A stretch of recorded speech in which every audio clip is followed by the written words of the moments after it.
Hello, I'm Angelique Gunderson, the principal here at R.M. Mars Magnet Middle School. I'm so excited that you have decided to come on a virtual tour with us. For those of you that do not know, Mars is a 5th through 8th grade middle school that serves the South Omaha community. We have approximately 1,200 students, and we are so excited to have you come with us and learn more about our school. Mars is a magnet school, which means that we attract students from diverse backgrounds, cultures, and experiences. Magnet means we have specialty programming, which includes academic strands in economics, informational technology, and mathematics. Students at Mars use a specialized math program that incorporates literacy and numeracy.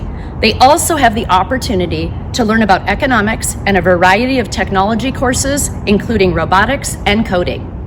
In addition to our magnet course offerings, our students also have the opportunity to enroll in our dual language program.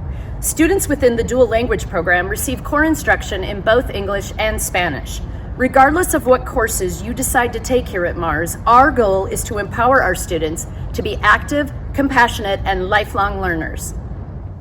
The staff at Mars values each student and strives to provide a holistic approach to learning that equips students with the tools and experiences necessary to be successful in school and in the real world. Collaboration of all of our staff members enhances the learning opportunity and the environment and creates valuable opportunities and experiences that our students will carry with them into the future. We hope that you enjoy looking through the links that are provided so that you can get a better understanding of what it is like to be a middle schooler at R.M. Mars Magnet. We hope you also will join us on Thursday, January 14th for a virtual question and answer opportunity. We look forward to seeing you there.